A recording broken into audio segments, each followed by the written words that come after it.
Voici donc Djerba, cette île que l'histoire et la légende se disputent, un coin de paradis dans un sud tunisien désertique. Djerba, l'île des lotophages, Djerba, l'île des rêves. La légende disait, il y a plus que 3000 ans, que l'île produisait du lotos, ce délicieux fruit qui suscitait les sourires de coin en coin. Et cette belle légende, tout comme celle des pommes d'or des jardins des Hespérides, ne représentait probablement pour Homère qu'une allégorie poétique, un symbole de douceur de vivre sur ces rivages tunisiens.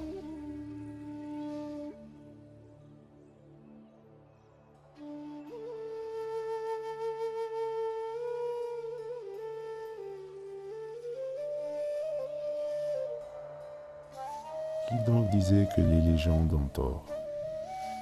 Djerba, qui a vécu plusieurs passages de civilisation, dont un autre romain espagnol andalous, Hafsid, berbère et amazigh, a été marqué par le passage de l'islam ibadite. Elle a été conquise par les musulmans en 47 Hijri par le commandant arabe Rouaifa ibn Thabit al-Ansari. La mosquée Sidiyati est l'une des meilleures manifestations de la doctrine ibadite nokkarite à Djerba et s'opposait à la doctrine ibadite wahhabite politiquement et non pas idéologiquement. Cette division a été née lors de la mort de Abdelrahman ibn Rustum, le gouverneur des Ibadites à Tripoli, et sa décision de donner le pouvoir à son fils Abdel Wahhab. Cette répartition politique a provoqué une limite géographique entre l'est de l'île, gouverné par Yetim Istawi ibn Khalaf, chef des Nokkar, et l'ouest de Djerba, gouverné par son neveu Abou Messour Yisjal Yahrasni, chef des Wahhabites. La mosquée se trouve dans une région déjà peuplée, stratégique pour contrôler pendant cette période la route des chameaux, qui a été utilisée à cause de la destruction de la chaussée romaine par les Romains eux-mêmes lorsqu'ils ont quitté l'île. Cette voie de 2,5 km se situe sur le golfe de Bourrara et qui commence à Terbella Medni. Elle apparaît lors des marées basses, où l'eau peut atteindre jusqu'à 15 cm de profondeur, d'où on peut passer. La mosquée est composée d'une salle de prière, d'une salle de cours et des salles de couchage pour les élèves, autour d'un patio animé par la tombe de Yetim Istawi.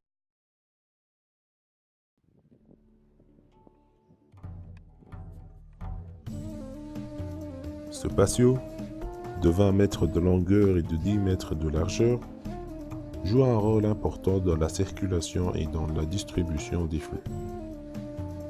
Il assure la prière de l'Aïd à l'extérieur si le nombre des adorateurs est grand. Il est orienté vers le sud-est d'un angle de 110 degrés et triomphé par une galerie composée de 5 arcades quasi symétriques qui couvrent le mihrab extérieur.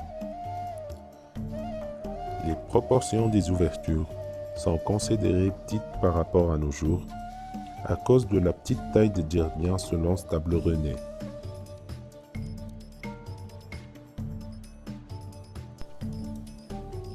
De première vue, on remarque l'absence du minaret, mais son rôle de tour d'appel à la prière est assuré par les escaliers à côté de la porte d'entrée.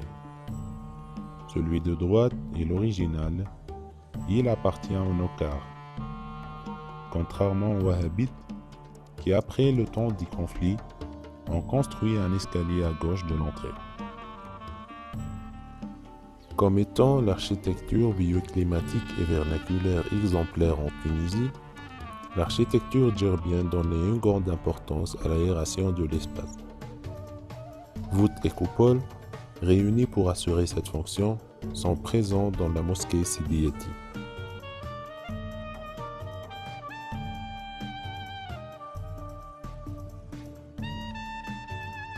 Ces composantes architectoniques jouent le rôle d'un climatiseur. Ils collectent l'air chaud et le font sortir par les petites fenêtres qui se trouvent autour de ces bases. Ces coupoles sur pendentifs donnent une belle ambiance à la salle de prière. Elles rajoutent plus de calme, de sérénité et de vénération à l'acte de prière.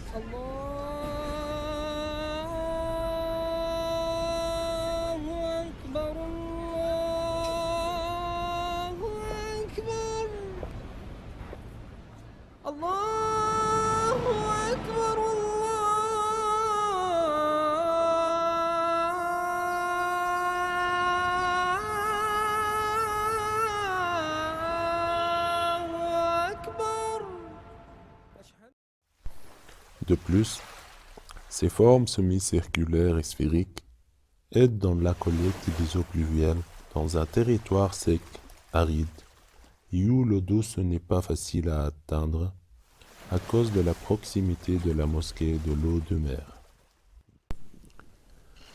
Cette épuration et simplicité des formes reflètent les règles de vie des Ibadites. L'ibadisme, plus ancienne école de l'islam, fondée après 50 ans de la mort du prophète Mohammed, est basée sur 3 éléments fondamentaux: le dogme, la parole, l'œuvre. Ce qui oblige le croyant à se préparer pour l'autre vie et le suscite à oublier la vie éphémère.